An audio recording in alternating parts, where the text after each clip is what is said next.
Bwana mibariki kwa utajiri. Chukueni Biblia zetu mkitabu cha Ufunuo sura yake ya 5. Tasoma kwanza mstari yake ya kwanza. Tasoma mstari ya kwanza, mtasoma ya pili. Et enfin on va lire ensemble. Alafu kumwisho tutasoma pamoja. Puis je vis dans la main droite de celui qui était assis sur le trône un livre écrit en dedans et en dehors, scellé de 7 sceaux.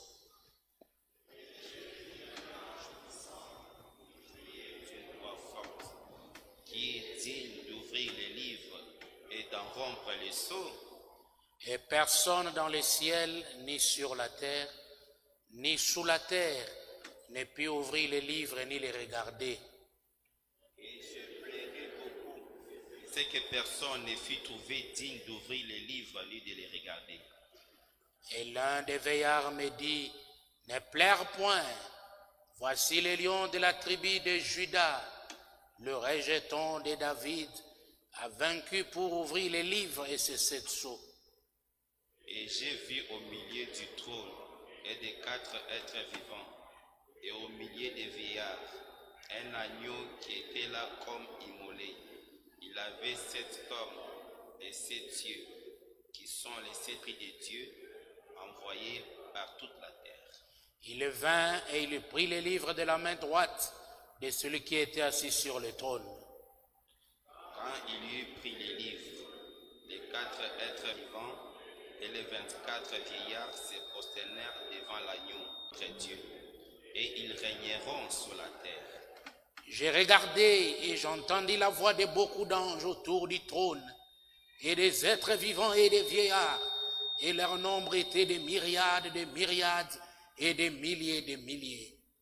Il disait d'une voix forte, l'agneau qui a été immolé est digne de recevoir la puissance, la richesse, la sagesse, la force, l'honneur, la gloire et la louange. Et toutes les créatures qui sont dans les ciels, sur la terre, sous la terre, sur la mer, et tous ceux qui s'y trouvent, je les entendis qui disaient à celui qui est assis sur le trône et à l'agneau soit la louange, l'honneur et la force au siècle des siècles. Et les 4 êtres vivants disaient Amen. Et les vieillards se prosternèrent et adorèrent. Taomba.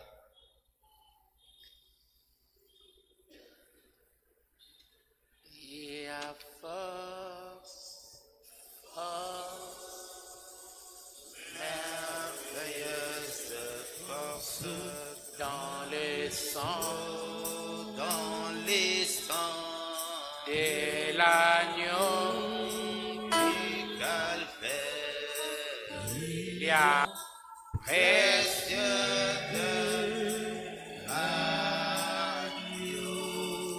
il y a force, il y a force.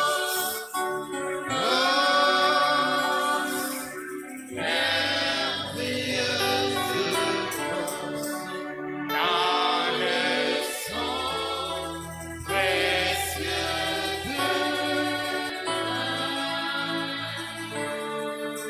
de Dieu Tout-Puissant. Certes, il y a force dans le sang de l'agneau. Nous sommes rassemblés ce soir dans l'expectative à cause de cette force-là. Cette force qui nous a soutenus depuis qu'on a quitté ici dimanche. Tu as voulu, Seigneur, que nous revenions dans ta maison pour t'écouter parler. Selon qu'il est écrit qu'au temps de la fin, tu seras toi-même l'enseignant de ton peuple. Ainsi, Père, nous avons besoin de toi maintenant. Bénis tes enfants qui sont déjà là. Bénis ceux qui sont en cours de route. Bénis ceux qui suivent en ligne. Nous avons besoin de cette force du sang de l'agneau qui puisse, Seigneur, guérir les malades, qui puisse être la solution à nos problèmes.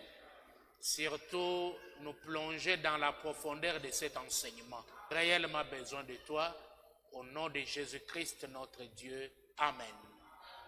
Veuillez vous asseoir. Unaweza keti. Nous prenons ce deuxième message de Frère Branham sur le sceau. Tunachukua hii ujumbe ya pili ya ndugu Branham kuhusu mihuri, La brèche pengo entre les âges de l'Église et les sceaux.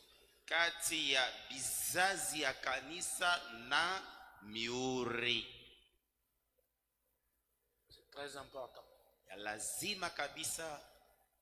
Qu'est-ce que Frère Branham va nous montrer dans la brèche? Ndugu Branham atatonesha nini katika pengo? Il va appliquer la scène d'Apocalypse 5. Atatufasilia ile mambo ya Ufunuo 5. Parce que déjà, même le chapitre 5 d'Apocalypse Ndio tayari ile ya Ufunuo et même la brèche en question. njo pengo yenyewe. Alors nous allons lire un certain nombre de choses Alafu tutasoma vitu vya mingi à l'aide de l'esprit kwa msaada ya Roho pour nous plonger profondément dans cette brèche. kwa ajili ya kuingia kabisa katika hii pengo. Nous pouvons commencer à lire au 23e paragraphe de la brèche entre les 7 âges de l'Église. Tunaweza kwanza kusoma kifungo yake ya 23 ya mahubiri pengo kati ya vizazi 7 ya kanisa na 23-24. kifungo yake ya 23 24. Il dit, bon, maintenant, Anasema basi sasa nous allons prendre le chapitre 5. tutachukua sura ya 5. Haiko mihuri 7, C'est la brèche ni pengo entre les âges de l'Église kati ya bizazi ya kanisa et les 7 sceaux. na mihuri 7. Donc, le chapitre 5, Maana c'est la brèche. ni pengo. Et il y a eu plutôt un chapitre 4 Na kulikuwa basi sura yake ya 4 de l'Apocalypse. ya Ufunuo. Et à ce propos, Na kuhusu ile cela a révélé en quelque sorte ile ilifunua namna mmoja hivi quelque chose kitu moja qui devra se passer kile kinapasha kufanishika après l'enlèvement de l'Église. kisha kunyakuliwa kwa kanisa. C'est-à-dire, Maana yake l'Église monte au chapitre 3 de l'Apocalypse. kanisa inapanda kusura yake ya 3 ya Ufunuo. Bien sûr, à la fin du chapitre 3. Hakika ni kumwisho ya sura ya 3. La fin du chapitre 3, c'est exactement le chapitre 4, comme il dit là. Mwisho ya sura yake ya 3 kabisa kabisa njo mwanzo ya sura ya 4 vile anasema hapa. Elle monte au chapitre 3 de l'Apocalypse. Inapanda kusura ya 3 ya Ufunuo. Et elle ne retourne pas avant le chapitre 19 de l'Apocalypse. Na airudie mbele ya sura yake ya 19 ya Ufunuo. Vous voyez? Unaona? Par conséquent, Kulingana na ile l'Église kanisa ne passe pas par la tribulation. aipitie mumateso kubwa. Je sais Najua que c'est contraire ya kwamba ni ya kinyume à ce qu'enseignent presque tous les enseignants à qui j'ai parlé. na kile wanafundisha walimu karibu wote wale nilizungumza nao. Mais Walakini je ne veux pas être désobligeant. mimi sipende nikuwa kosa kulazimisha. Je veux être votre frère. Mimi napenda nikuwe ndugu yenu. Mais Walakini il faut que j'enseigne tel que je le vois. inatakiwa nifundishe vile niko naviona. Sinon, Kama ina je n'arrive pas à mettre tout cela ensemble, vous voyez. mimi sitaweza kufikia kutia yote ile pamoja. Unaona? Alors qu'elle monte avant la tribulation, Ile wakati dunia ya l'Église monte. ile wakati kanisa inapanda mbele ya mateso kubwa Ou après la tribulation, wala kisha mateso kubwa, moi je vais monter avec elle. Mie tapanda pamoja na ile kanisa. Voilà l'essentiel. Mwangalie injo ya lazima kabisa. Savoir qu'on est du nombre. Kujua sema uko na we ndani ya wale watu. Ne pas rater une séquence. Usikose hata kipande kimoja. Vous êtes là? Unanielewa?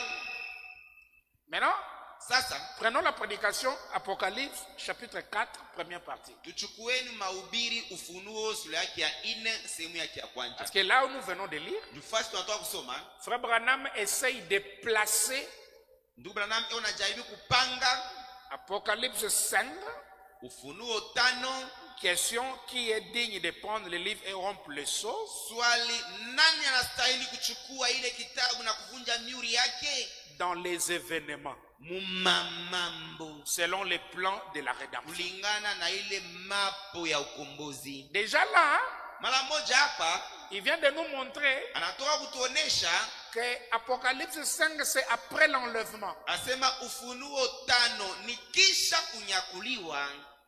Vous êtes là? Unanielewa? C'est après l'enlèvement de l'église Ni kisha kunyakuliwa kwa kanisa qu'il y a cette brèche, Apocalypse ndio 5. kuko hii pengo ya Ufunuo 5. C'est-à-dire, nos oreilles Lakini masikio yetu devront être aiguisées par la révélation inapasha kuchongolewa na ufunuo pour comprendre les choses autrement. kwa ajili ya kuelewa vitu namna ingine. Parce que Frère Branham me dit, après cette révélation de cette sceaux, je ne suis plus resté le même. Ndio anasema kisha ile ufunuo ya miuri 7 sikubakiaka ule. Il dit, si jamais j'ai prêché quelque chose d'inspiré, Anasema kama niliwezaka kuhubiri kitu moja kiliopuliziwa c'était ces 7 sceaux. ilikuwaka ni ile miuri 7. Et il dit, avec ça, la Bible est devenue nouvelle. Na anasema na ile Biblia inakuwa Biblia mpya. C'est-à-dire, quand il lit quelque chose dans la Bible, il comprend ça autrement. Manake kama anasoma kitu moja mbiblia anakielewa namna ingine. C'est ça le but. Ndio kifukuzio ile. C'est-à-dire, depuis que tu es là dans le message, tu as toujours entendu parler de l'enlèvement. Tangia uko hapa mujumbe unasikiaka kila mara beko nasemea mambo ya kunyakuliwa. Que nous partirons. Asema tutaendaka siku moja. Et c'est l'un des points culminants qui nous a amenés à croire même. Ile ni moja ya manukta ya lazima ile tusukumaka tufika hata mkuamini ujumbe. Parce que nous quitterons la terre, nous partirons. Njoo tutatoka pa budongo na tutaenda. Mais par comment? Sasa kule kwenda kule ni kwenda namna gani? Branham prend Apocalypse 5. Anachukua Ufunuo 5. Il les place Anaitia après l'enlèvement. Kisha kunyakuliwa. Et quelque part, Kusema fasi moja hivi, les anti-tonnerres wale wanapingaka miuri qui ne croient pas que les tonnerres sont révélés, hawaamini ya kwamba miunguruma ishafunuliwa.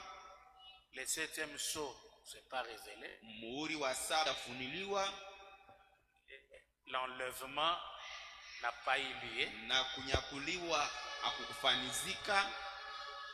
Dans cette logique-là, ils ont raison. Mu ile akili beko nayo ile beko na sheria. Parce que Kwani tu ne peux pas être dans les sceaux ikili iko sawa, malgré que c'est le manque de révélation. aizuru vile ni kukosa kwa ufunuo. Maintenant, trouver quelqu'un qui a la révélation. Sasa kupata mtu ule eko na ufunuo. Jésus est venu. Yesu alishakuya. Les sceaux sont révélés.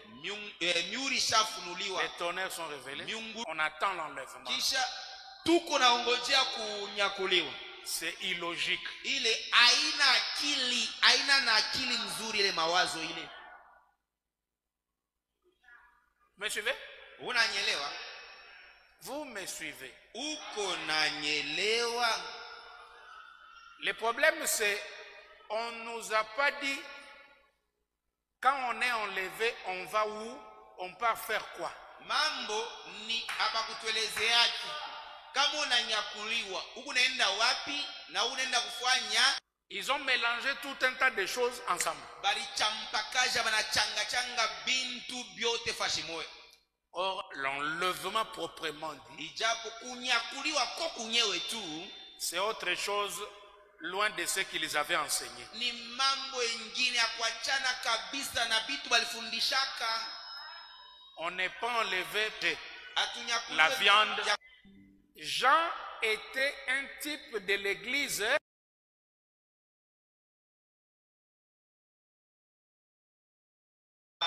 Mabawa. Même la chanson de Frère Branham, je m'envolerai, les gens n'ont pas bien compris. Hata ile mwimbo ya ndugu Branham ntaluka ntaenda, watu hawakuelewaka mzuri. Parce qu'il y a un couplet. Njuku kifungo moya Comme un oiseau asema sa vile ndeke libéré des prisons. mwenye anatoka mubuloko, anatoka naenda. La prison, c'est le corps. Buloko njoi mwili. Et l'oiseau qui sort, c'est la théophanie. Ule ndeke kona toka mubuloko ni teofania. Qui peut dire amen? Sema amina. Alors, Jean qui est ravi en esprit, Alafu Yohana ule ananyanyuliwa katika roho, c'est le type ni mfano de l'église enlevée. ya kanisa iliyonyakuliwa. Est-ce qu'il y a une église enlevée ici? Eti hapa ku kanisa iliyonyakuliwa hapa. Alléluia. Amina. Ndi? Anasema?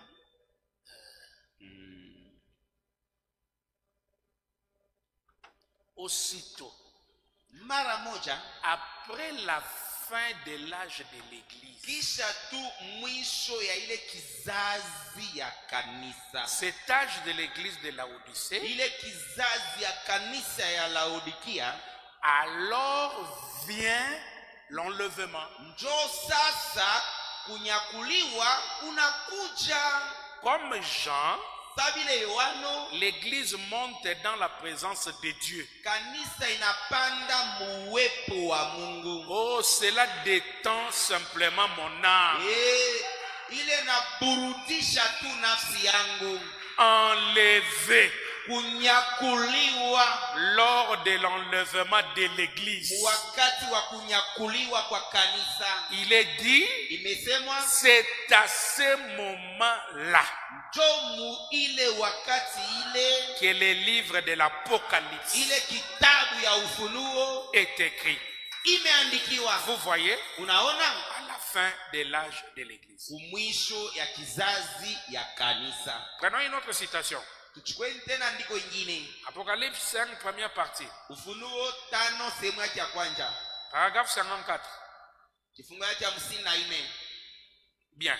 Basi Au chapitre 4, kusula ya 4 nous voyons tunaona que Jean ya kwamba Yohano fut enlevé au ciel ananyakuliwa mbinguni après qu'il eut vu les âges de l'église. kisha yeye kuona bizazi vya kanisa. Maintenant, Sasa je donne simplement une petite toile de fond. minaleta tu musingi Ensuite, nous allons. kwa bile tuta Donc, dans Apocalypse 4, kwanza Mufunuo 4 il y a l'enlèvement. muko kunyakuliwa Jusqu'à la fin des âges de l'église. umwisho tu ya bizazi vya kanisa. Parce que les âges de l'église Kwani bizazi vya kanisa, comprend les 3 premiers chapitres. bizazi ya kanisa binachukua ile masula 3 ya kumwanjo. Ces 3 premiers chapitres, Hii masula 3 ya kumwanjo c'est les âges. ndio bizazi ya kanisa. Mais le chapitre 4, Lakini sura yake ya 4 c'est l'enlèvement. ndio ni kunyakuliwa.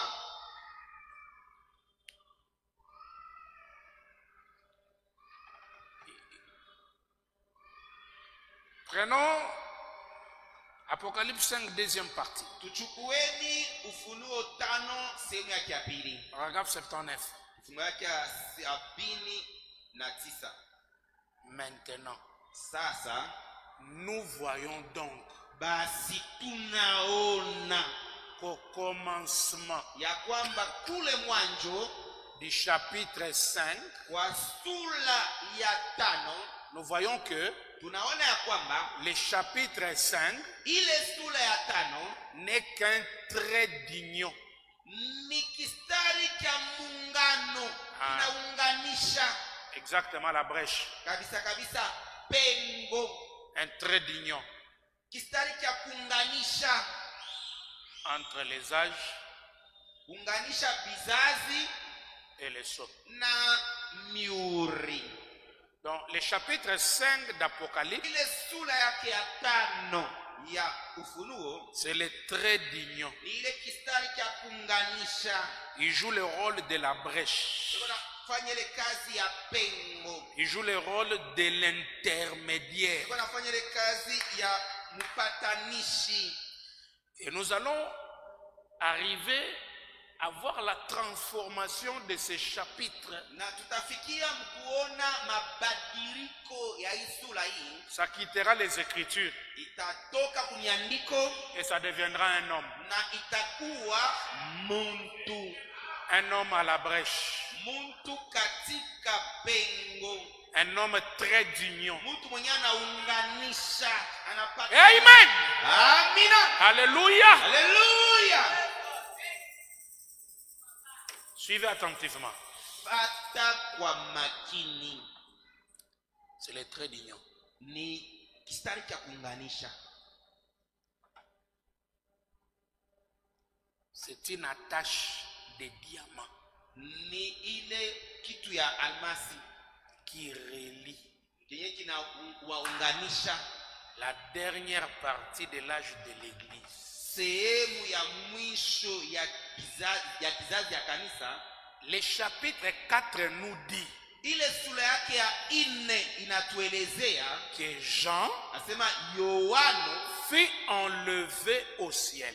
Alinyakuliwa mbinguni. Et le chapitre 5, Na sura yake ya 5 c'est une préparation. ni matayarisho. On a étudié les 7 âges de l'Église. Tulijifunzaka hapa vizazi 7 ya kanisa. Ensuite, Kisha Jean est enlevé Yohano ananyakuliwa au chapitre 4. kusura ya 4. Et le chapitre 5 Na ile sura ya 5 prépare la scène pour l'ouverture de cette sceau. iko na tayarisha kiwanza kwa ajili ya ufungulivu ya mihuri 7. Il n'y a pas l'ouverture de cette sceau avant l'enlèvement. Hakuna ufungulivu ya mihuri 7 mbele ya kunyakuliwa. Autrement dit, Mkusema kwingine, une église qui n'est pas enlevée ne comprendra pas les sceaux. kanisa ile haijanyakuliwa haitelewaka mihuri. Je vais choquer encore. Takuarisha tena, Un prédicateur qui n'est pas enlevé lui-même, comment il connaîtra la révélation de cette sceau? ule mhubiri ye mwenyewe hajanyakuliwa, namna gani ataelewa ufunuo ya mihuri 7? Déjà, il est confondu pour l'enlèvement. Kwanza ye mwenyewe kwa ajili ya kunyakuliwa alishapotea, elewe Comment il comprendra les 7 sceaux? namna gani sasa ataelewa mihuri 7? C'est pourquoi il ne peut qu'insulter. Kwa maana anaweza paka tu kutusi, C'est du diable. ni ya shetani, Il a les fausses choses. yeko na bintu vya bongo, Parce que lui-même n'est pas enlevé. kwani ye mwenyewe kwanza hajanyakuliwa. Il y a d'abord l'enlèvement, Kwanza kuko kunyakuliwa, puis l'ouverture des sceaux. kisha ufungulivu wa mihuri.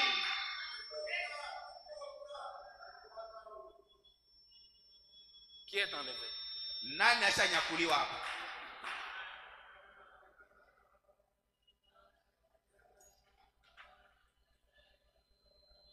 Dis à ton ami, si tu veux comprendre les sceaux, sois d'abord enlevé. Mweleze rafiki yako kama unapenda uelewe miuri, anzia hapo kwanza kunyakuliwa. L'enlèvement, c'est le chapitre 4. Kunyakuliwa ni sura yake ya 4. Or, l'annonce de l'ouverture des sceaux, c'est le chapitre 5. Sasa tangazo ya ufungulivu wa miuri ni sura yake ya 5. C'est là déjà que les choses sont dures. Nilwa pale jo bintu bilisha kwa mifupa. Nous attendons l'enlèvement. Quand il descendra pour nous prendre.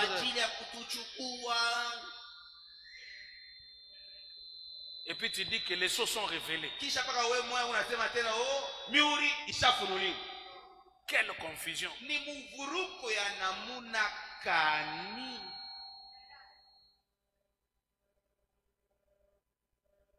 Juste comme il a fait au premier chapitre, quand il préparait la voie aux 7 âges de l'église, il se tient là au milieu de 7 chandeliers d'or, ayant l'aspect d'une pierre de jaspe et de sardoine,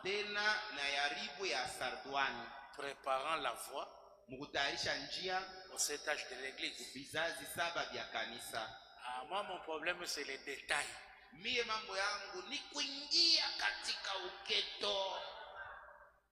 J'aime pas sauter quelque chose. Donc, le même endroit ici nous a parlé de l'or et des diamants.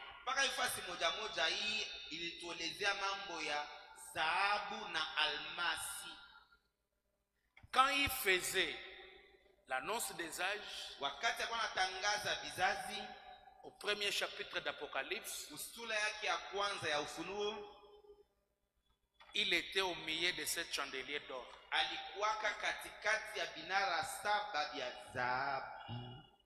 L'or pour les 7 âges.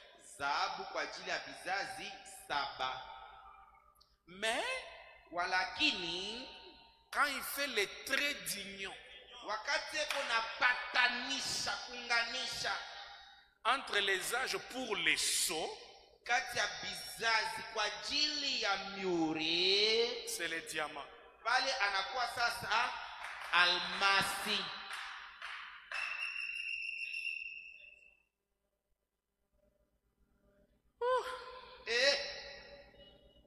La divinité en or, et puis la divinité en diamant.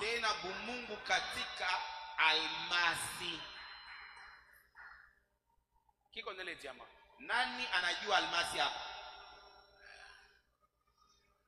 On peut te donner tout un bassin d'or.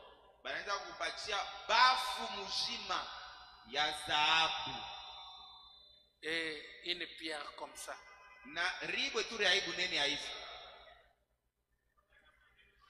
Hein? Une pierre comme ça. Surtout quand c'est un diamant de plusieurs couleurs. Zaidi kama ni almasi ya marangi ya mingi. Tu peux partir avec tes 10 bassins d'or. Unaweza kwenda na mabafu yako 10 ya dhahabu. Je prendrai cette pierre là. Mie tachukua tu ile ribwe moja ile. C'est-à-dire au cours des âges, la divinité avait un certain niveau, bien que ça soit Dieu, mais au moment des sceaux, cette divinité atteint une autre dimension.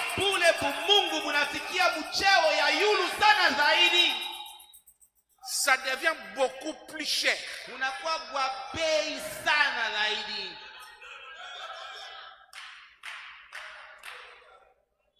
Est-ce que vous me suivez? eti uko na nyelewa. L'or, c'est la divinité.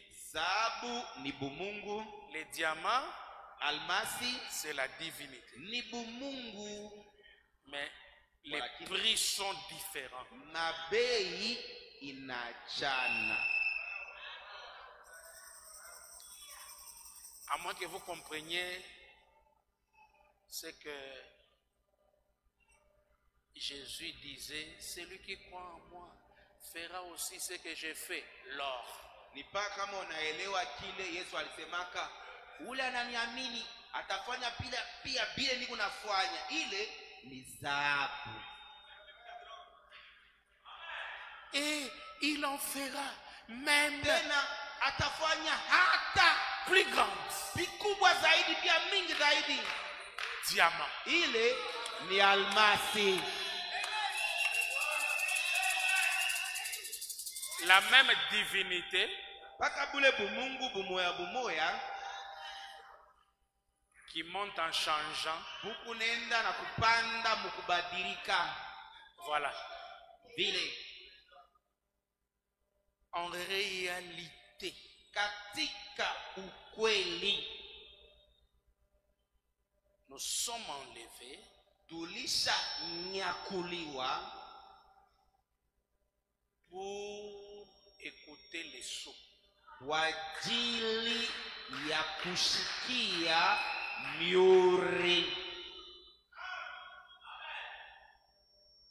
Ici, Frère Branham parle à l'épouse. Hapa ndugu Branham eko na mwelezea ni bibi harusi. Il pénètre les chapitres 4 et il dit c'est l'enlèvement avant l'ouverture de sceaux. Anaingia musula yake ya 4, anasema ni kunyakuliwa mbele ya ufungulivu ya miuri. 80. Samanini. Maintenant, Sasa il prépare l'ouverture de cette sceau natayarisha ufungulivu wa miuri 7 de la rédemption. ya ukombozi. Vous voyez, Munaelewa? c'est ça Jo hii l'objet du chapitre 5. kifukuzio kia sura yake ya 5. C'est pour cette raison que j'ai essayé de lire cela. Ni kwa ile sababu nilijaribu kusoma ile Pour qu'alors je tire cela à partir de là, juu sasa nipate kutosha ile kuanzia ile sura ile j'en parle, niizungumzie, puis je donne d'autres passages de l'écriture. ilete vifungo vingine vya andiko. Cela parce que Ile kwani ce n'est pas quelque chose qui doit arriver verset après verset. haina kitu kimoja kile kinapasha kuya mustari kisha mustari. Cela sert de préparation Ile iko na saidi ya à kutayarisha quelque chose kutayarisha kwa kitu moja, qui va arriver. kitu kile kitafika. Et si vous avez préparé le terrain, Na kama ulitayarisha kiwanja, vous serez alors prêt pour cela. basi tutakuwa tayari kwa ajili ya ile. Il en est ainsi de la foi Ndio vile iko kwa ajili ya imani, ou de n'importe quoi d'autre. wala kwa ajili ya kitu yoyote ingine. Maintenant, les sceaux.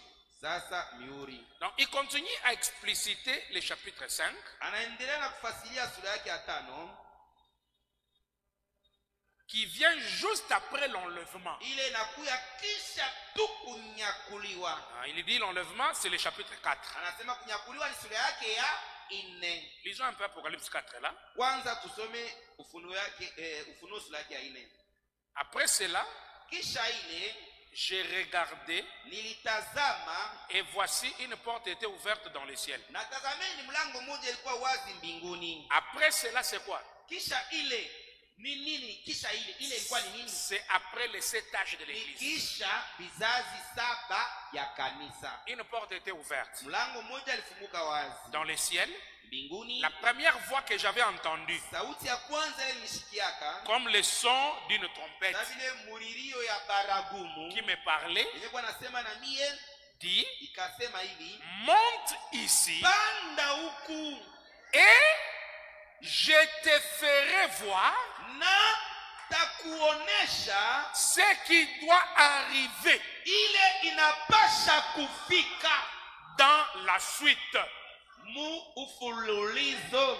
Demande à ton ami, est-ce que tu remarques ça dans ta Bible? Umlize rafiki yako, unatambua ile mambo katika Biblia yako? Donc, il est monté Alipanda pour voir kwa ajili ya kuona les choses bintu qui doivent arriver. vile vinapashwa kufika. C'est ça le but de l'enlèvement. Cho kifukuzio ya kunyakuliwa ile.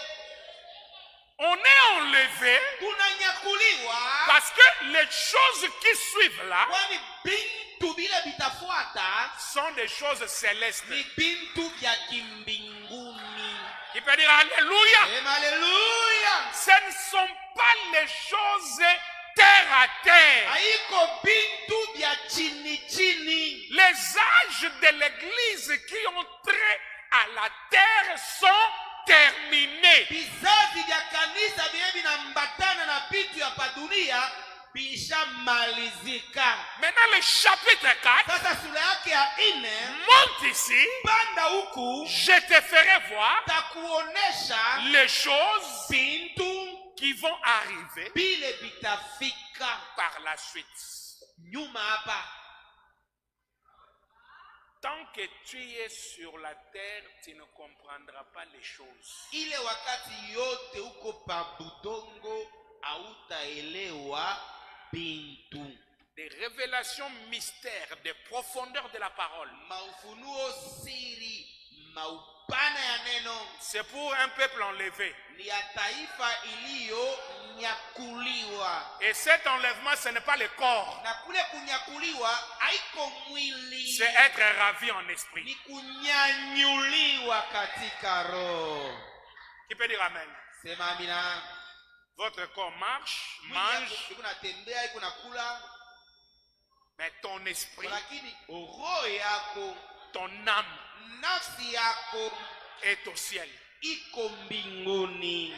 C'est pourquoi tu peux comprendre ce que les autres ne peuvent pas Ni kwa comprendre. maana unaweza kuelewa vile bengine hawawezi kuelewa, Parce que toi, tu es déjà enlevé. kwani wewe tayari ushanyakuliwa. Dites aux ecclésiastiques qu'ils ont déjà raté l'enlèvement. Elezeeni wa maeklesi ya kwamba walishapusa kunyakuliwa. Et toi qui attends, tu as raté. Na wewe unaongojea, yu asema na wewe ushakupusa.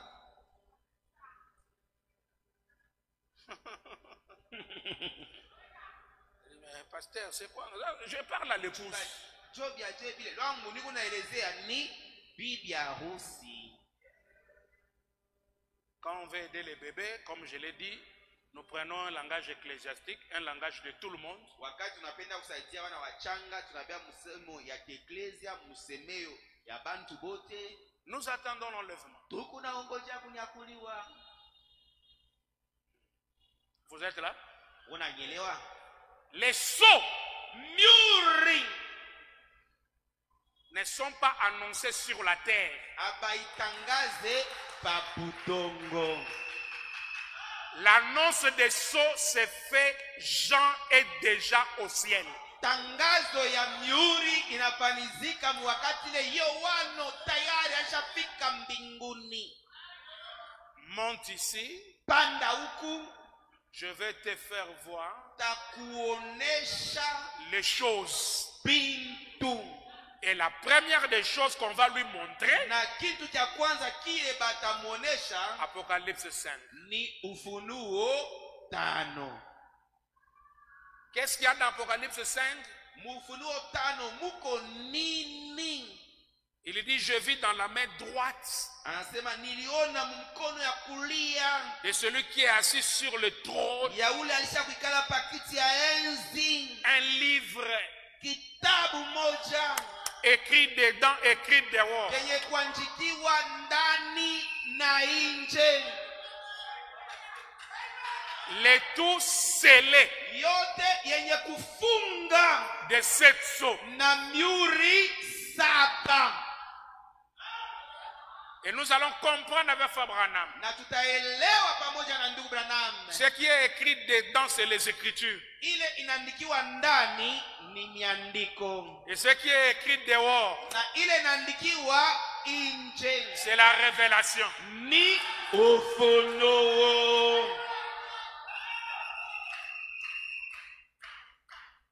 Les livres étaient fermés, les livres étaient ouverts. Kitabu kilikuwa cha kufunga, kitabu kilikuwa wazi.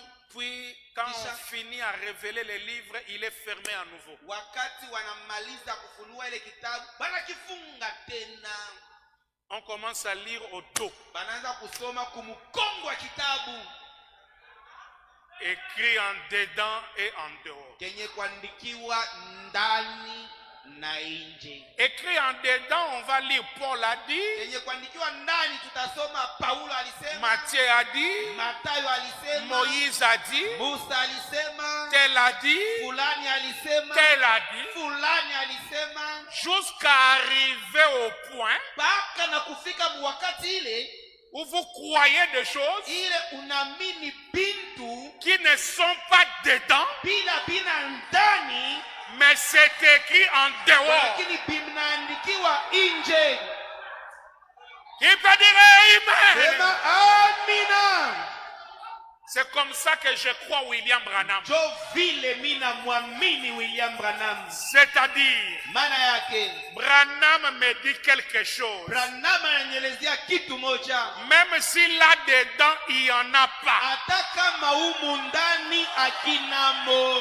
Moi, je dis Mie Amen. minasema amina. Dis à ton ami, ta foi Umwelezea rafiki yako imani yako doit grimper inapasha kupanda jusqu'à ce niveau-là. mpaka na muile kipimo ile. Amen. Amina. Donc, les livres étaient écrits dedans, Kitabu kiliandikiwa ndani, dehors, nje, scellés. kinafungwa.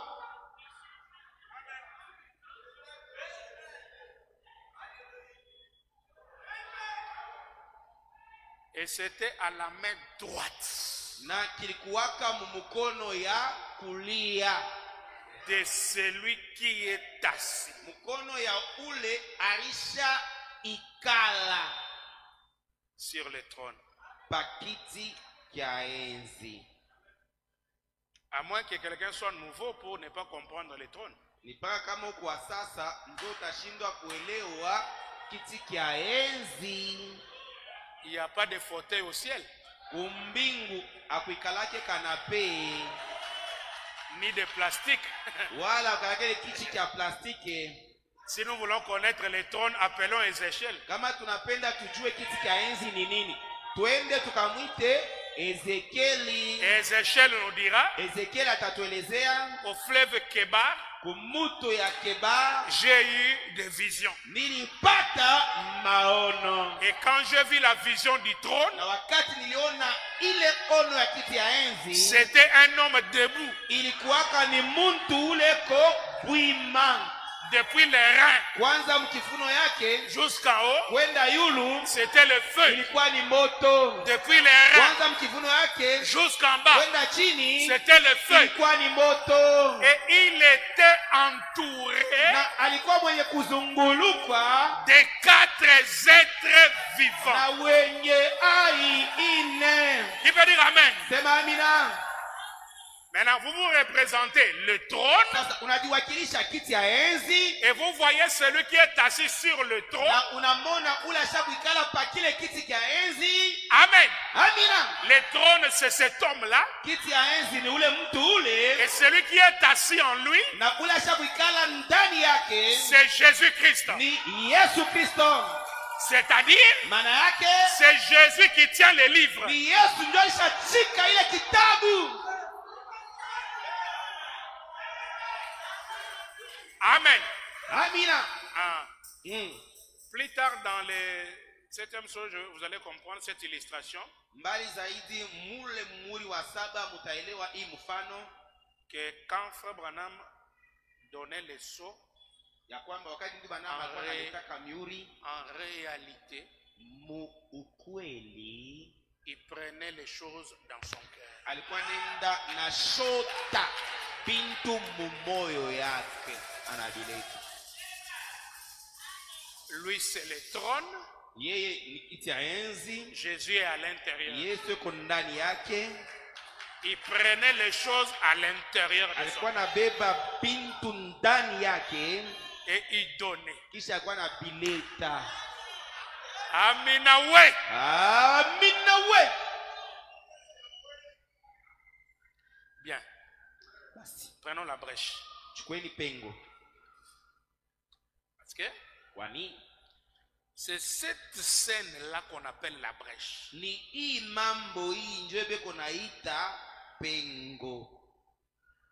La question posée, Ile swali balulizaka, qui est digne nani anastahili de prendre le livre ya kuchukua ile kitabu et de rompre les sous? kisha na kuvunja miuri ya kitabu ile?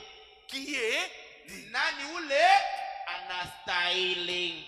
C'est la question qui a fait pleurer Jean. Njo swali hii ilimsukuma Yohano arie.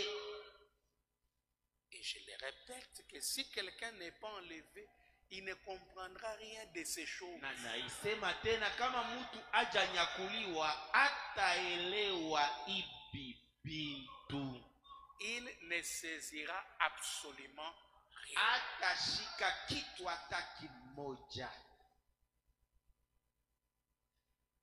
C'est une scène Ni mambo moja purement prophétique. ya kinabii kabisa. Le problème c'est que Mambo ni kusema les gens non enlevés batu bale abaja nyakuliwa lisent Apocalypse comme tout autre livre. beko nasoma Ufunuo mpaka sa kitabu chochote kingine. Pourtant, Ile wakati Frère Branham a prêché même un sermon nduba alihubiri na mahubiri na aliita intitulé Apocalypse, Ufunuo, livre kitabu des symboles. cha mafumbo. C'est un livre de symboles. Kitabu cha mafumbo. La réalité, Ukweli c'est autre chose. ni kitu ingine. Vous êtes là? Unanielewa? Prenez le paragraphe 26 dans la brèche. Chukueni kifungo yake ya 26 mahubiri pengo. Maintenant, nous allons lire les premiers versets. Je vais lire 2 ou 3 premiers versets. Sasa tasoma sura yake ya kwanza. Tasoma mistari ya kwanza, ya pili wala ya tatu. Comme je viens de le lire là. Mpaka hivi natoka kuisoma hapa. Et je vis un ange puissant Niliona malaika wa uwezo qui criait d'une voix forte. ule alalamika kwa sauti kubwa, Qui est digne nani ule anastahili d'ouvrir les livres ya kufungula ile kitabu et d'en rompre les na sous? kuvunja miuri ya kitabu ile? Personne dans les ciels, Hata mmoja mbinguni ni sur la terre, wala duniani ni sous la terre, wala chini ya udongo ne peut ouvrir les livres, hakuweza kufungula ile kitabu ni même les regarder. wala hata kukitazama. Personne. Hakuwe mtu hata mmoja. Souvenez-vous que Kumbukeni, c'est en l'an 96 que Jean ni mwaka ya 96 njo Yohano écrit le livre d'Apocalypse anaandika hii kitabu cha Ufunuo après Jésus-Christ. kisha Yesu Kristo. Le calvaire avait déjà eu lieu. Kalvari kwa shapita zamani. Le sang du Seigneur Damu ya Bwana avait déjà coulé de son corps sur la terre. ilikuwa shamwangika kutoka mwili yake kwenda pa budongo. Bien que ça, Hata vile ile ilikuwa shafanizika, personne n'était digne. hakukuwa hata mmoja ule alistahili. Donc, le sang de Jésus seul ne peut rendre personne digne. Ni kusema damu ya Yesu yo yenyewe haiwezi kukuisha mtu astahili. Le sang était versé Damu ilikuwa isha kumwangika, ni au ciel, wala mbinguni, ni sur la terre, wala pa budongo, ni sous la terre. wala chini ya budongo. Personne. Hakukwe muntu. Mais Jésus venait de verser son sang. Lakini Yesu alitoka kumwanga damu yake. Le sang, Damu c'était le prix ilikuwaka ni bei à payer. ile balipashaka kuripa. Le prix Ile bei n'est pas plus que la valeur du prix. haipitie La valeur. thamani. Il a versé son sang Alimwangaka damu yake pour quelque chose de plus valeureux que son sang. kwa ajili ya kitu kile kiko cha bei kabisa kushindia damu yake. Qui peut dire amen? Sema amina. Babana me dit après le calvaire, je peux prendre les 2 gouttes du sang littéral de Jésus et les jeter. Ndugu anasema kisha Kalvari naweza kuchukua matoni 2 ya damu ya Yesu hivi kisha mimi naitupa. Ça ne sera pas un problème. Ile haitakuwa hata mambo. Mais si Lakini kama je blague avec la valeur de son sang, mimi nacheza na kitu ile damu yake ilinunua, c'est là que j'ai des problèmes. ni pale nitakuwa na matatizo. Qui peut dire amen? Sema amina. Vous savez que quelque part tu es plus que le sang de Jésus. Unajua sema nafasi moja hivi wewe huyu unapitia damu ya Yesu. Mais si le sang avait la valeur plus que toi, Jésus ne verserait pas son sang. Kama damu ya Yesu ilikuwa lazima kushindia wewe, Yesu akupasha kumwanga ile damu yake. Il a versé son sang Alimwanga ile damu yake pour toi. ninju akupate wewe. C'est-à-dire tu as la valeur Yake wewe uko wa bei kabisa plus que son propre sang. kushindia damu yake yeye mwenyewe. Maintenant, dans les cas espèces, Sasa muhimu mfano wetu kunayo hapa, Jean a compris Yohano alielewa que les livres scellés de cette sceau asema ile kitabu kiliyofungwa na mihuri 7 valait beaucoup kilikuwa cha bei kabisa pour la race humaine. kwa ajili ya ukoo ya binadamu.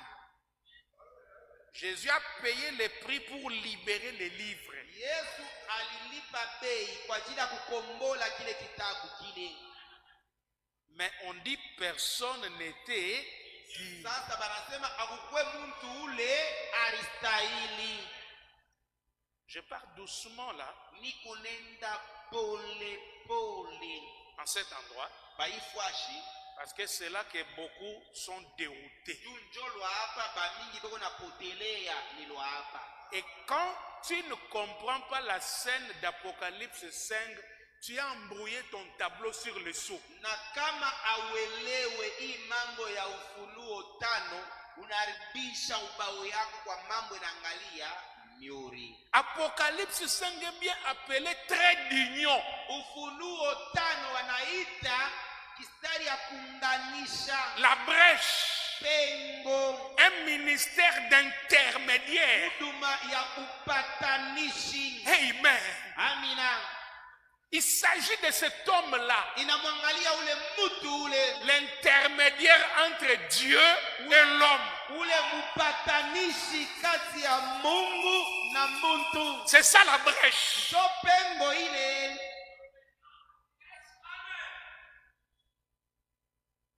On a même dit ça à Job. Balimwelezeaka ile mambo hata Yobu.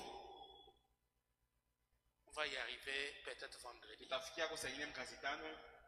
Que ne t'en fais pas. Asema usijali, Dans les derniers jours, masiku ya mwisho il va venir.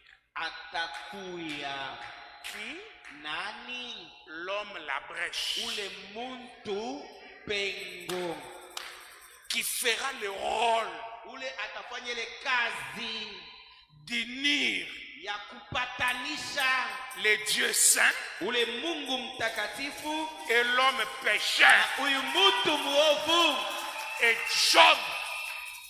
Job na Yobu a tenu cette assurance. alichunga mzuri ile hakikisho. C'est pourquoi il a dit, je sais Ni kwa maana alisemaka mimi najua que mon ya Rédempteur kwamba mkombozi wangu est vivant. yeko mzima, Et je peux te flasher. na mimi naweza kukupatia mwanga kidogo. Quand Job disait mon Rédempteur est vivant, il ne parlait pas du substitut. Wakati Yobu alikuwa anasema mkombozi wangu yeko mzima, hakuwa anasemea ile kitu inachukua fasi ya kitu ingine. Non! Hapana, Il parlait du vrai Rédempteur de l'homme. alikuwa anasemea kuhusu ule mkombozi wa vya kweli wa muntu. Qui peut dire Amen? Sema amina. Alors, on avance un peu. Tunaendelea kidogo. On a fini à lire. Bana mamaliza kusoma 27. 27. Il lit toujours la Bible. Soma tena 28. 28. Il dit, nous allons interrompre ici. Asema sasa On va interrompre ici. tutasimamisha hivi. Il a interrompu où? Alisimamisha wapi? La description de l'agneau. Fasilio ya mwana kondoo. Ah là là. Personne dans les ciels. Ça, je pleurais beaucoup. Nililia sana Et ce que personne ne fit trouver digne bila kupatikana mtu ule alistahili d'ouvrir les livres, kwa ajili ya kufungula ile kitabu ni de les regarder. wala kukitazama. Et quand Frère Branham faisait cette lecture, il a ouvert les parenthèses. Il dit, quel livre? Na wakati ndugu anayokuwa anafanya hii usomi, anafungula mlango na anauliza ni kitabu gani? Quel livre? Ni kitabu gani? Ah, c'est pas un livre de grammaire. Haiko kitabu kya sarufi. Ce livre, Ile kitabu c'est la divinité. ni bumungu. L'homme a perdu, Na mtu alipotezaka, pas moyen de regarder même à la divinité, hakuna hata namna kutazama ile bumungu ni de les manifester. Ni de les manifester. wala kuionekanisha. Personne. Hakukwe mtu. Je pleurais beaucoup. Nilia sana. Et l'un des vieillards Na mmoja kati ya bazee me dit, ne pleure point. anyelezea usilie. Voici Tazama les lions de la tribu de Juda, ule simba wa kabila ya Yuda, les rejetons de David, ile chipuko ya Daudi a vaincu aliwina pour ouvrir les livres kwa ajili ya et kufungua les sept kitabu sceaux. na miuri yake 7. On va lire les commentaires de Frère Branham là-dessus. Tutasoma mafasirio ya ndugu Branham pai mambo hii. Aucun homme né de la femme n'avait rempli Hakuna mtu hata mmoja aliyezalika kwa mwanamke ule aliweza kutimiza cette condition. hii kanuni hii. C'est pourquoi on annonce Ni kwa maana wanatangaza les lions de la tribu de Juda. ule simba wa kabila ya Yuda. Ils ne sont pas deux, hein? Mabekalake bawili.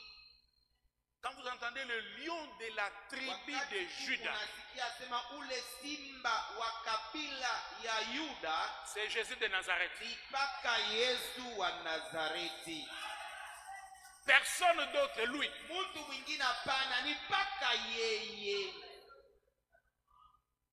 C'est là qu'on va voir qu'il est devenu substitut pour nous traverser l'impasse. Ni pale tutaona ya kwamba alikuwa anachukua fasi ya ile kitu juu ya kutambusha peke Qui soit né ule aliwezaka kuzalika virginalement kwa njia ya kibikira par une naissance de la parole parlée. kupitia kuzalika kwa ile neno iliyonenwa. Le lion de la tribu de Juda. Ule simba wa kabila ya Yuda. À cette question, William Branham ne pouvait pas se présenter. Kwa ile swali, ule Branham hakuwezaka kujishughulisha. Fils de Charles, Mwana wa Shaula, fils de Ela. mwana wa Ela. Déjà le sang là humain, ça efface.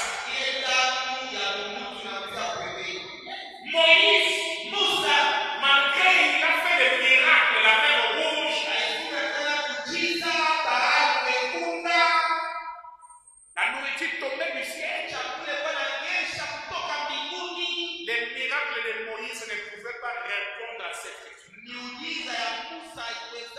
kujibu kuhii swali.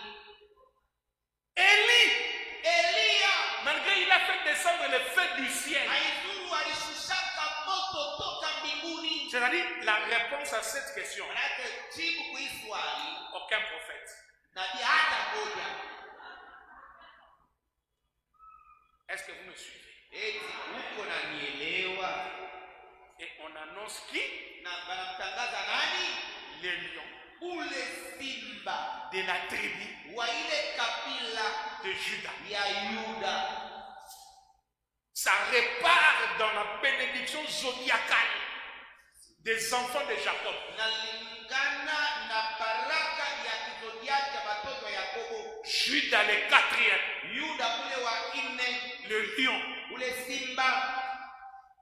Tu reçois les hommages de tes frères. Unapokea maheshima kupokea bandugu yako. On annonce les lions. Beko natangaza ule simba, Le quatrième, ule wa nne, les lions ule simba de Juda. wa Yuda C'est Jésus de Nazareth. ni Yesu wa Nazareti. Aidez-moi à dire à celui qui est à côté de toi que les lions qu'on a annoncés là, c'est Jésus de Nazareth. Unisaidie mwelezeo ule kupembeni hapa, sema huyu simba wanatangaza hapa ni Yesu wa Nazareti. L'homme de Galilée. Ule mtu wa Galilea. Parce qu'au ciel personne, sur la terre personne, sous la terre personne. Alors lui-même Alafu pale sasa yeye mwenyewe s'annonce. anajitangaza. Mais quand on va entrer dans les détails, nous allons voir que la question qui est digne, Frère Branham dit, c'était l'annonce du parent rédempteur. Wakati tutaingia mketo tutaona ya kwamba ile swali ya nani anastahili ilikuwa kutangaza ule ndugu mkombozi. On l'annonce. Beko namtangaza. On veut le voir. Anapenda kumuona. On veut le présenter. Anapenda kumujulisha. Mais à la présentation, Lakini mwile majulisho, l'ancien dit à Jean, ule mzee anaelezea Yohana, Nyamaza, tulizana. il y a quelqu'un, Uko mtu, les lions simba de la tribu wa ile kabila de Juda. ya Yuda. Maintenant, écoutez. Suivez. Sasa pata, Il dit, anasema j'ai vu au milieu nikao trône nikaona katikati ya ile kiti ya enzi des 4 êtres vivants, na wenye ai ine, au milieu des vieillards, na katikati ya bazee un agneau. mwana kondoo. Un agneau. Mwana kondoo.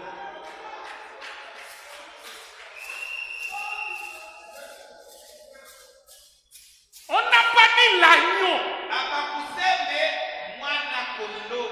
mais on dit un agneau. Nasema mwana kondoo moja hivi. Abakuseme ule mwana kondoo. Un agneau. Lakini mwana kondoo mwa hivi. On lui dit c'est le lion. Anasema ni ule simba. Mais quand il regarde Lakini wakati anatazama un agneau, mwana kondoo moja hivi. écoutez sa description, Sikiliza mafasirio yake. qui était là, Ule mwenye alikuwa pale comme immolé. sa vile mwenye kuchinjwa. Il avait 7 cornes Alikuwa na mapembe 7 et 7 yeux, na mecho 7. qui sont les 7 esprits de Dieu, Yenye inakuwa ile maro 7 ya Mungu. envoyés par toute la terre. Ile balikuma pa kulongo pote. Cet agneau, Huyu kondolo, il est mystérieux. huyu mwana kondoo eko wa majabu. Il a 7 cornes, Eko na masengo 7. il a 7 yeux, Eko na mecho 7. il est comme immolé. Eko sa vile mwenye kuchinjwa. Cet agneau est différent. Huyu mwana kondoo eko wa namna yake. Il a 7 cornes, 7 yeux. La composition de l'agneau. Et il est comme immolé. Mais on lui a dit que c'est le lion. C'est là qu'il y a des problèmes. C'est là qu'il y a des problèmes. Ce n'est pas l'agneau à 2 cornes. Mais un agneau à 7 cornes. 7 yeux. Et il est comme immolé.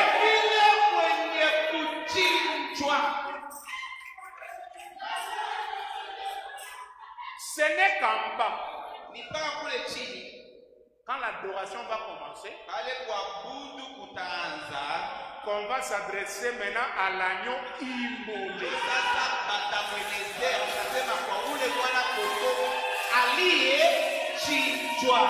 Mais à l'ouverture des seaux, on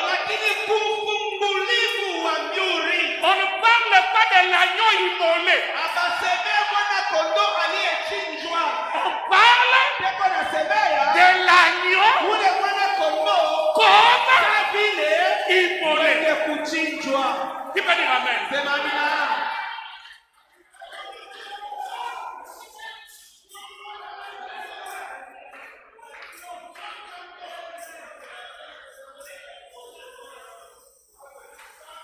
Amen. Amen.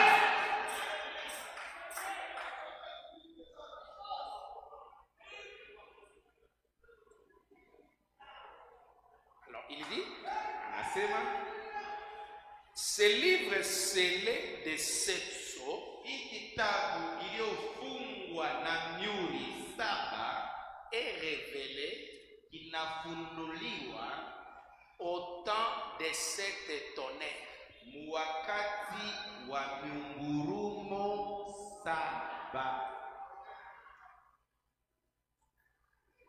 Le livre est révélé au temps de 7 tonnerres. N'oubliez pas ça. D'Apocalypse 10. Si vous prenez des notes, prenons donc Apocalypse 10 un instant. Pour que vous puissiez le comprendre avant que nous y arrivions. Eh bien, ceci se passe au temps de la fin. Temps de 7 tonnerres, temps de la fin.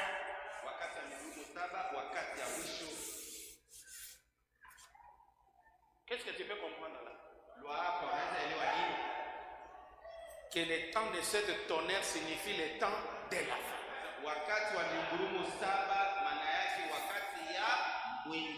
Il va dire encore quelque chose.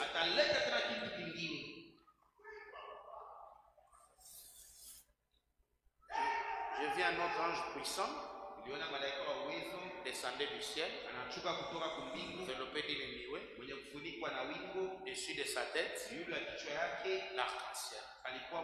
Si vous remarquez, c'est Christ. Vous voyez? En effet, dans l'Ancien Testament, il était appelé l'ange de l'Alliance.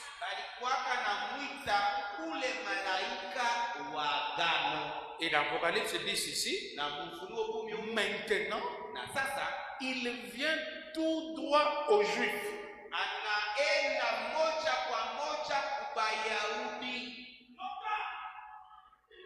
Christ qui descend dans Apocalypse 10, il vient tout droit aux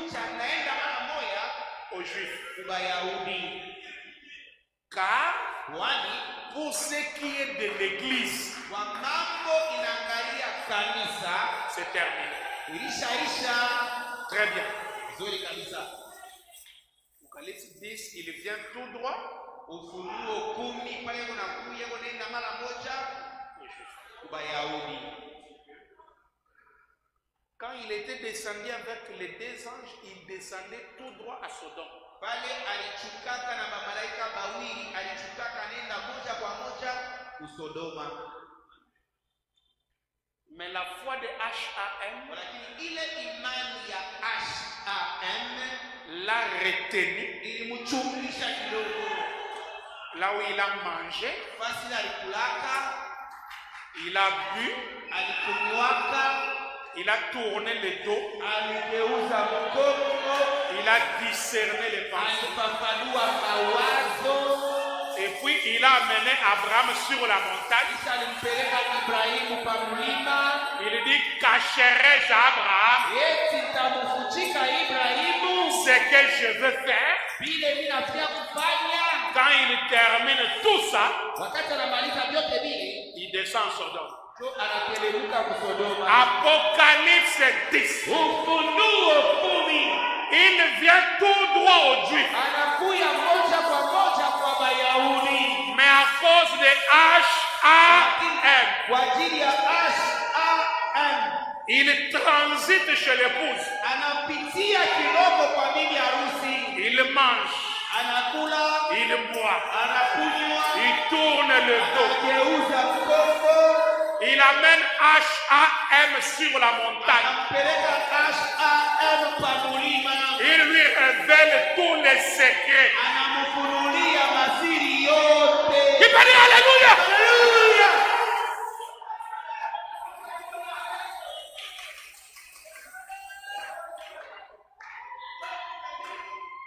Vous vous souvenez, Mtakumbuka cet ange, ule malaika Apocalypse 1, wa Ufunuo slide ya kwanza, même chose.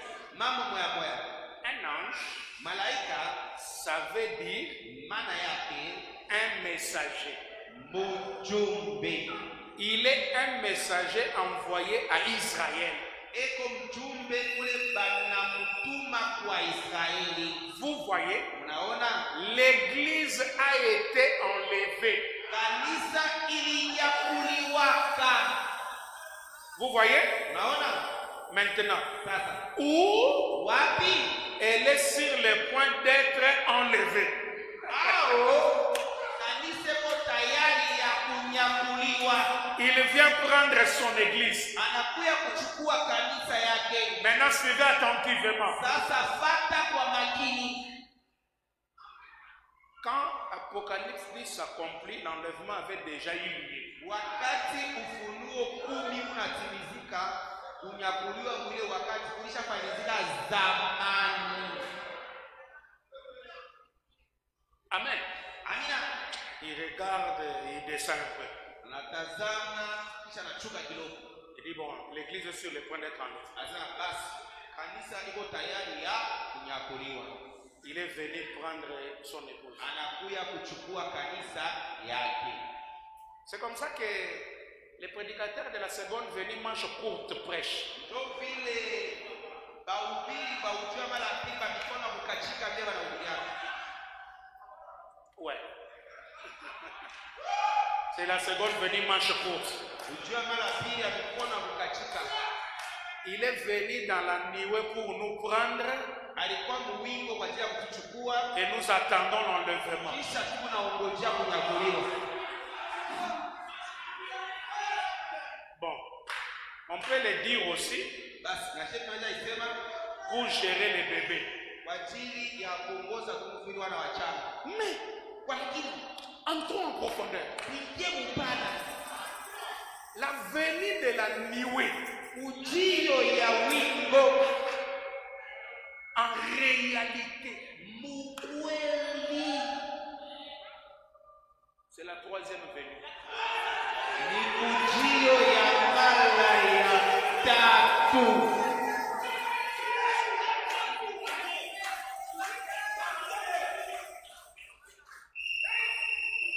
Il est appelé là-bas roi. pale beko na mwita mfalme, Le lion, ule simba, le roi. ule mfalme Il vient pour régner. anakuya kwa ajili ya kutawala. Quand il vient régner, c'est la 40e venue. Wakati anakuya kwa ajili ya C'est la kutawala, troisième. ni ujio mara tatu. Placer l'enlèvement dans la venue de la nuée, c'est illogique. Kutia kunyakuliwa mujio ya wimbo haina akili ile.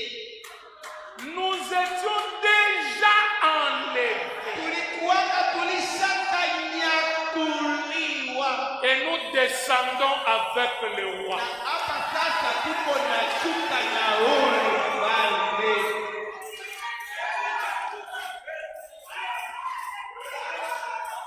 C'est ça le message. Njoo ujumbe hii. Hein? Quand on est avec les enfants, nous disons, écoutez, ne t'inquiète pas, l'enlèvement aura lieu. Lakini wakati tuko na watoto tunashikia usijali. Kunyakuliwa itafanyika. Prépare-toi, Ulitayarishe, nous irons dans l'enlèvement. tutaenda kunyakuliwa. Comme si c'est un voyage. Sasa vile ni safari. Non. Hapana. Dieu a ses programmes. Mungu eko na mapo zake. Après ici, il y aura ça. Kisha hapa kutakuwa hii. Après ça, il y aura ça. Hii kutakuwa Après hii. ça, il y aura ça. Kisha hii kutakuwa hii.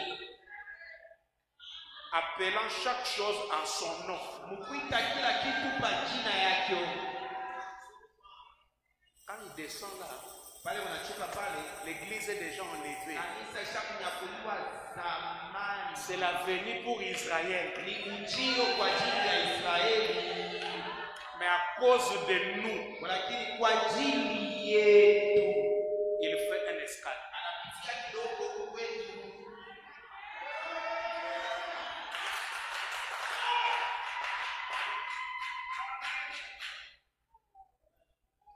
Je suis à 32.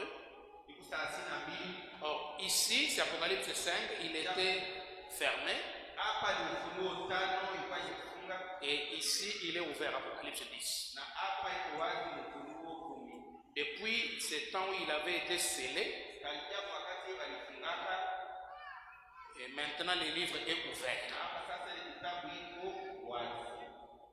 Nous savons qu'il est le lion de la tribu de Juda. Tunajuaka kwamba iko ile simba wa kabila ya Yuda. Là, il est un agneau, Hapa iko mwana kondoo, mais ici, il est un lion. lakini huku iko simba. Voilà. Alors, 37. sasa nasema Bon, vous voyez, basi unaona le mystère de ce livre scellé de cette sceaux ile siri ya ile kitabu iliyofungwa na muhuri saba, sera révélé ile siri itafunguliwa lorsque l'ange du 7e âge de l'Église proclamera son message. wakati ile ule malaika wa kizazi cha saba cha kanisa akakuweko na tangaza ujumbe yake. Au temps de qui? Wakati gani? Du 7e? Ya ule malaika wa saba.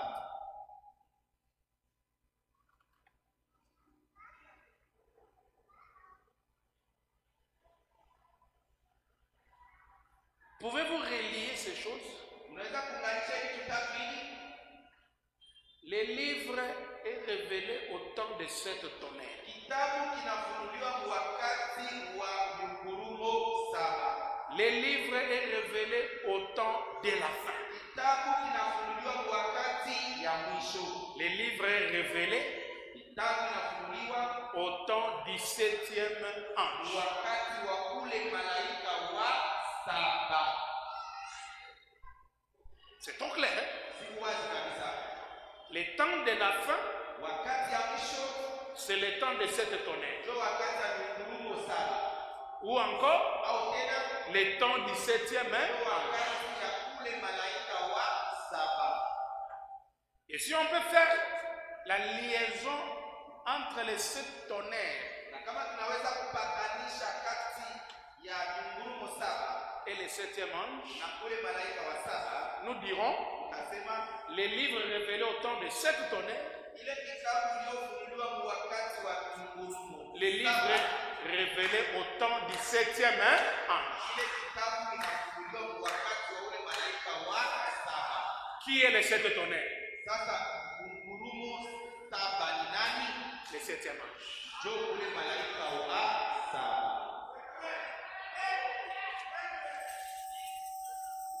Retenez bien ça, n'oubliez pas.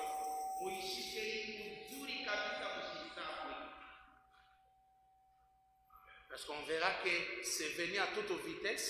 Je n'arrivais pas à déchiffrer.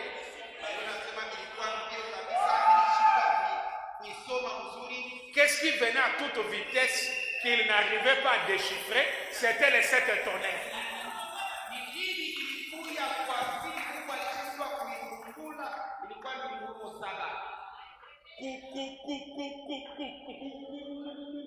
Comme si ça épelait.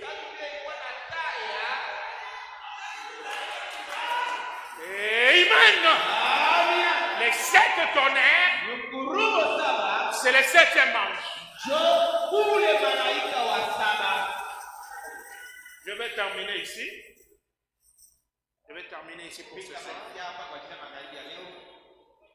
C'est paragraphe 39, 38, 37, 39, je reviendrai.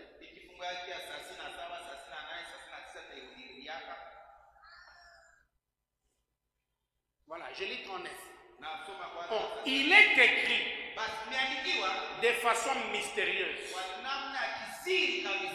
Parce qu'aucun homme, nulle part, ne le connaît, sinon Dieu seul. Jésus-Christ. Dieu seul, c'est qui? Hein? Jésus-Christ. Ce sont des clés qu'il ne faut pas oublier. Vous voyez? C'est un livre mystérieux. C'est le livre de la rédemption. Nous verrons cela dans quelques instants. Or, nous savons que ce livre de la rédemption ne sera pas parfaitement compris. Il a été sondé au cours des âges de l'Église, mais à la fin, quand le septième ange commence à proclamer son mystère, il règle toutes les choses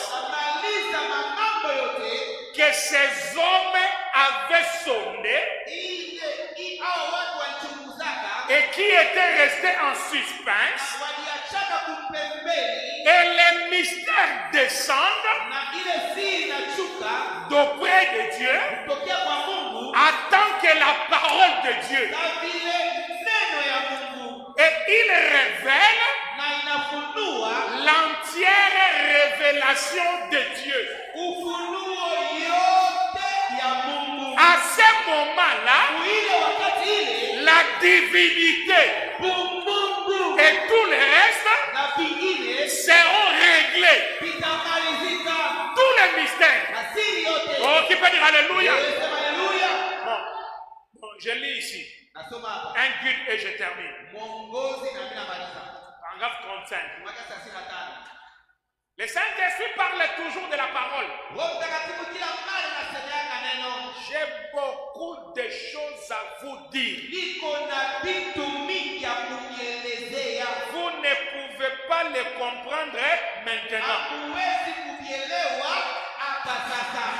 Mais quand il sera venu,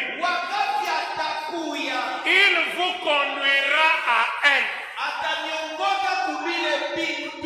Voilà pourquoi il y a eu le saut. À la fin du septième saut, le mystère de Dieu s'accomplirait. À savoir,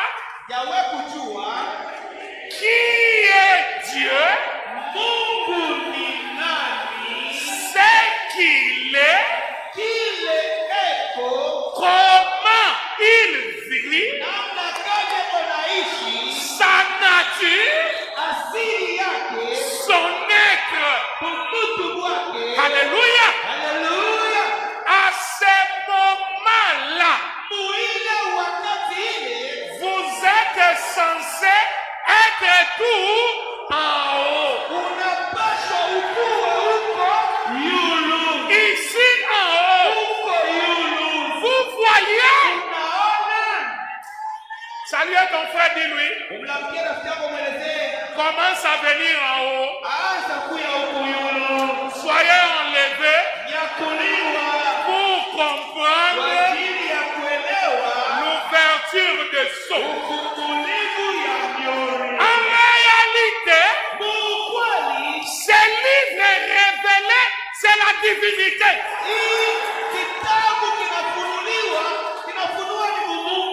Que le Seigneur vous bénisse. Que Dieu te bénisse. Lève-toi, je veux faire une prière pour toi. Lève seulement la main, le temps est beaucoup passé. Lève simplement ta main là où tu es.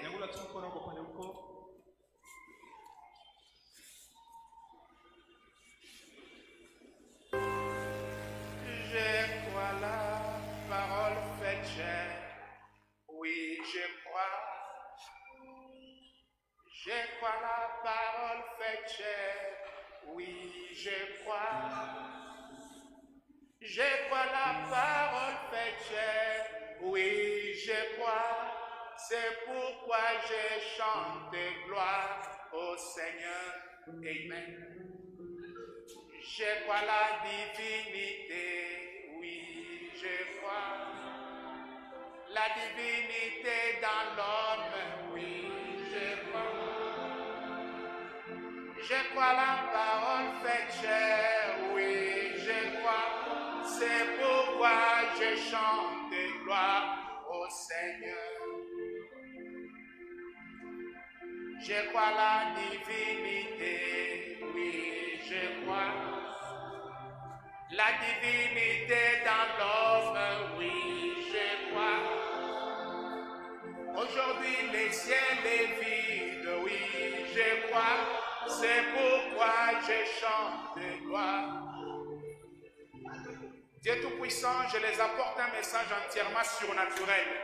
Et les livres scellés de cette sceau, c'est toi-même. Parce que tu es les sceaux qui sont ouverts. C'est la divinité, Papa. Viens dans chaque homme. Viens dans chaque femme. Amène-les ici en haut. Dans le lieu céleste. Dans l'enlèvement. Afin qu'ils comprennent ces choses. Papa, je déclare la guérison de tous les malades.